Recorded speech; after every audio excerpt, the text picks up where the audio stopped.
maa ngi importer ay diine nangam ak nangam ak nangam donc on doit avoir une loi bi nga xam ne lii day for nekk une doléance daf ñu war a jox occasion au delà de l' émotion lépp mais on va avoir une loi bi nga xam ne képp ku saaga sëriñ yi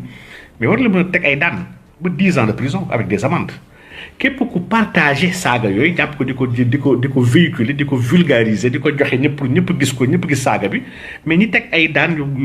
amende plus emprisonnement de 3 ou 5 ans c'est que loolu lu ñu war a mën a waxtaanee la n'est-ce pas mais mënuma gëm ni li nga xam ne mooy suñu kaaraange moo ñu war a sauver mooy li nga xam ne moo war a defar dëkk bi bu dëkk bi waroon tàq waruñu nangu waruñu ko exposer ba ku mu neex taxaw di ko saaga parce que tamit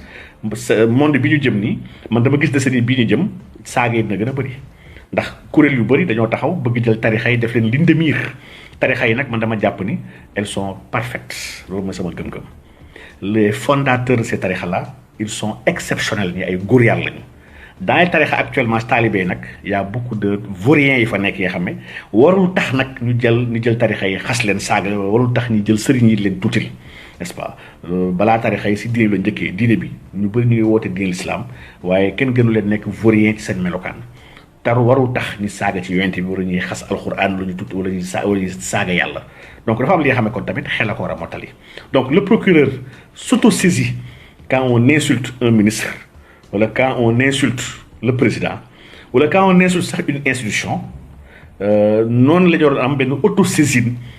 quand on insulte suñu sëriñ yi nga xam ne ñooñu gënal suñuy institution yi ñun wax dëgg yàlla Cheikh Omar Foutiyou figure la bi nga xam ne aussi bien chez les Tidjanes que chez les non-Tidjanes, parce que son combat, encore une fois, n'était pas un combat de la traite Tidjane, n'est-ce pas? Combat aux valeurs, le combat au Djangalen Tchal Mohamed sallallahu alayhi wa sallam, et qui dit Djangalen Tchal Mohamed, dit en même temps Djangalen Tchal Insa. Donc, qui figure le bien, mais Sénégal, il n'y a pas comme Massendo, Bokondo, et il y a le Sénégal, toute l'Afrique de l'Ouest, il est parti jusqu'à Sokoto, sa famille est très large, au Mali, partout, Foumoudjar, Guinée, Cheikh Omar Foutiyou a fait l'ensemble de l'Afrique de l'Ouest avec son projet de Dohal, tubaab bi di xeex ak moom pour bañ mu taxaw parce que xam ne projet boobu bu taxawee li mu bëgg si dëkk bi di ko fi am donc pour man lii mooy premier volet bi mooy on doit avoir une législation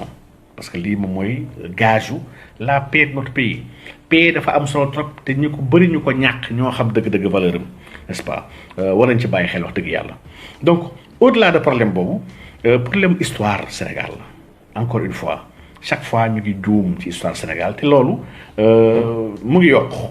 mu ngi gën a yokk ndaxte bëri na ay waxu biir couloir ak waxu souterrain yi xam ne ay kilifa ñoo nekk di ko fi wax te lii c'est un grand problème c'est un problème donc wax dëgg yàlla dama am lu ma metti trop ba ma dégloo soxna soosu gis ko ba pare elle réitère di waxaat li mu waxoon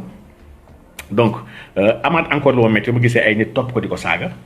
amaat encore lu ma métti mu gisee nit di partagé waxam bi si di ko partagé muy gën a tas dafa am lu ñaaw li nga xam ne kenn waru ko tasaare n'est-ce pas pour man loolu mooy premier moyen bu ñu am pour combattre le mal mooy d'empêcher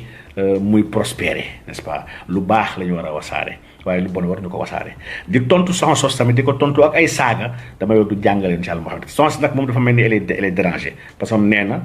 moom yàlla la am xaw ma moom elle n'a pas besoin de religion donc lii c'est des théories yoo xam ne aussi bien les illuminés le disent les kémites le disent il y a beaucoup de gens qui le disent wax dëgg yàlla donc je dirais pas qu'elle est kémite mais xam naa tamit kémite tamit ñu ngi waajal tamit c'est de asu ñu ngi recruter ci réseaux sociaux yi et man tontukat yi dama gis fi ay oustaz yu bëri yoo xam ne il se trompe de combat maa ngi koy passé sama benn xarit bi nga xam ne mu ma envoyé benn vidéo benn paa bi nga xam ne paa bi dama ko jox cër trop parce que ma jàpp ni kuy xeexal l'islam la un certain Momar Diagne n'est-ce pas kuy xeexal l'islam la donc man aw ma problème ak moom n'est-ce pas donc bu fekkee ni moom dafa jël di attaqué li ma doon attaqué noonu dafa yelloolu attaqué tax yelloo attaqué parce que man du ma daay du ma wootekat ci diine man je suis un analyste je suis dans un autre combat nekkuma di woo nit yi parce que nekkuma di convaincre donc man je parle à des convaincus n'est-ce pas muy benn ñaar dama gis ne les enjeux de l'heure jullit yi ñu si bëri ñu mel ni moom ak ñeen ñu bëri ils ne comprennent pas les enjeux du moment malheureusement ñoom pour ñoom problème mu xeex tontonte la te ñun waruñu nekk si loolu parce que nous sommes déjà très faibles nous sommes très faibles ndax ceux qu'on a en face muy ñi nga xam ne ñooy noonu l'islam ñoom ils sont organisés pourtant ils ont des différends am na ay points yoo xam ne d'accord ñu si ànduñu si points yu bëri waaye teg nañ seen points yooyu pour mën a faire face à l'islam parce que l'islam arrangé leen te intéressé leen il faut ñu faggaagal l'islam ndegam ñoom intelligence boobu à fortiori fi suñu ustaas yi ak suñu sëriñ yi nga xam ne ils se torpillent entre eux man j'ai pas le temps de me battre avec mes frères wax dëgg yàlla donc man baal naa ko de cœur joie du ma ko tontu parce que ma jàpp ne rek voilà bokkul lu ñuy wax parce que tamit xam nga kuy wax ak ñenn ñun jaayul maan yi ci dali Harazim dafay ubbi di wax naan iza atazara al jaani mahala uzuru zadbuhu n'est-ce pas wa kulli imrin lam yuznibul uzuru muznibun n'est-ce pas dafa doy waar daal dafa doy waar nga gis ne kon nit bu am leen li xam ne koo weesu nit ki waroo sax fitna dafa am li nga xam ne nit ki da nga ko war a dépasser da nga war a am hauteur bu am solo si doomu aadama donc pour dire que rek kon on a des combats qui sont là les kémites sont là ils sont à l'assaut de l'islam et nëbbatuñu te bàyyiwuñu ñu ngi xas yonent bi ñu ngi wax ne du yonent dañoo plagier imposteur laak yii mooy combat yi ñu war a waxtaanee ñi jàpp sëriñ ñi di leen tuutil parce que combat sëriñ man je dis chaque fois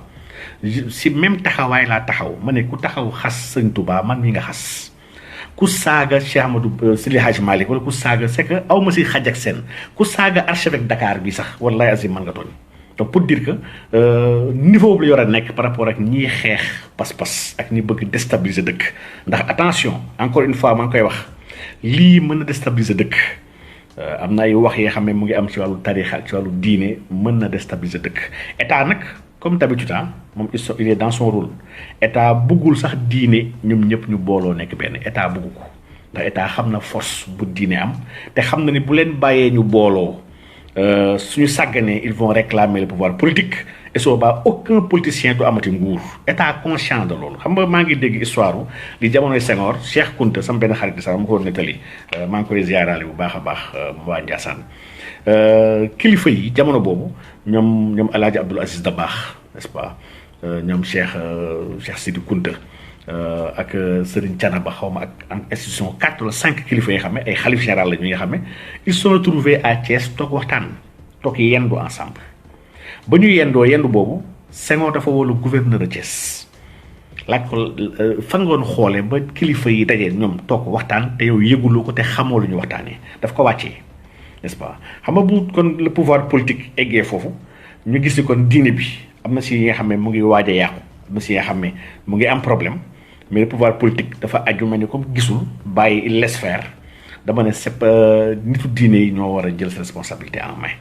le Sénégal ñàkkul mu mën a am convention ak dëkk yu mel ni France ak état Assane Diouf a ngi nii États-Unis le Sénégal yëngatu ak ay ministres am pour ñu def tout ba dipot ko dañoo yëngal seen ay leviers ñu am n'est-ce pas Sénégal diplomatiquement ñàkkul ay leviers yi nga xam ne fu waaye mën a nekk ci àdduna bi taxaw di saaga ay sëriñ Sénégal mën na jëflante ba ñu jàpp la teg la loxo teg lay daan ndaxte ñu wax le caractère coercitif de la règle de droit il faut tamit mu am benn contrainte bi nga xam ne contrainte yooyu mooy tax nit yi mën a régler wax bi si ñu ngi si biir Cheikh Baye du yoon nit ki am pas-pasam di saaga xam gëm-gëmu keneen loolu du yoon quel que soit fu nit ki mën a bokk aussi bien les kibit ci wàllu par rapport ak diine yi aussi bien yenn wahabit yi je parle pas des ibaadu ñu si bëri mais les wahabit n'est-ce pas yi nga xam ne dañuy saaga kilifa yi fii ñun ñëpp ñoo bokk benn mbuus saaga gëm-gëmu keneen moo dul yoon n'est-ce pas du yoon nit ki gëm-gëm respecté ko même ki nga xam ne nee na moom athée la sax on doit respecter gëm-gëmum n'est-ce pas donc lu ñëpp bokk lu ñëpp bokk dañ ko war a sàmm dañ ko war a aar donc man c'est sama problème foofu la nekk ma gis ne lii loi daf ko war mën a régler suñu sëriñ yi on doit les institutionnaliser sax man pour man on doit les protéger n'est-ce pas et donc bëri na li nga xam ne instant yi mu ngi raam ci ñag ba la jëm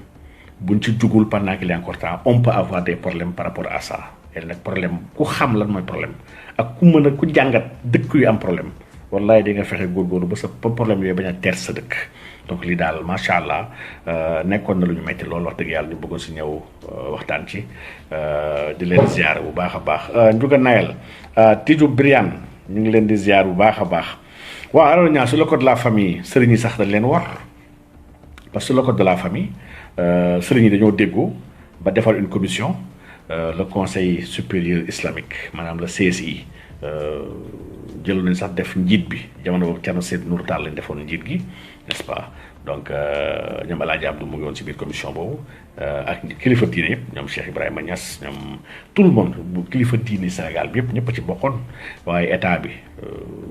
dafa wor sëriñ yi parce que jox na leen ñu mën a xalaat ci code de la famille bi bañ ci xalaatee xool ko gis nañu code de la famille bi méngoowul ak chariatul islamia. Ils avaient trouvé qu'il y a des articles rédhibitoires par rapport à la loi canonique islamique bañ ko joxee ñoom président mu jox ko à l'époque Abdou Diouf dañ ko jël classé ko pare voté seen code de la famille boobu ba léegi moo fi nekk ay initiative amaat na ci ginnaaw bu ñoom Abdoul Aziz Al Ibn yàlla na yàlla yokk ko leer taxawal tamit loolu dans le cadre même du SIRCOF ñoom imam Mbaye Niang taxaw dàbbal nañ ko ñaar wala ñetti yoon ba léegi mujjul fenn, n'est-ce pas. Donc pour dire que kon dëkk bi dafa am une volonté bu fi am faggaagal l'islam, n'est-ce pas. te man loolu dama jàpp ni suñu kilifa yi si wàllu diine xalif yeeg yëpp pour man le combat fi doon posé wu on a qu'à interpeller Macky Sall lii yomb na def assemblée koy liggéey te assemblée ñi fa nekk ñëpp njaboot sëriñ yi lañ ku si nekk ku la waxul ni tijaan la soit murit la wala catholique la wala laayeen la wala xaadar la, n'est-ce pas. waaw protégeons ce qu'on a à commun, mais lii rôle parlementaire la war a nekk. képp ku def vidéo ak képp ko partagé loolu képp ku nekk di saaga parce que réseaux sociaux yi lu baax la de pour jàngale lu baax tamit pour yeete waaye am na si lu bëri bëri li nga xam ne nag wax dëgg yàlla mën na ay problème mën na ay problème yooyu nag on doit les bloquer pendant qu'il est encore temps, n'est-ce pas. lii ça va être facile à faire, n'est-ce pas. gis naa nag ne la famille maa ngi jokkoo sànq rek ak Cheikh Oumar Tall ibn Thierno Bachir yàlla na yàlla dëgëral ko te yàlla na yàlla sàmm ko wax bu rafet la wax ne moom plainte bu famille bi def c'est pas parce que dañoo tudd seen maam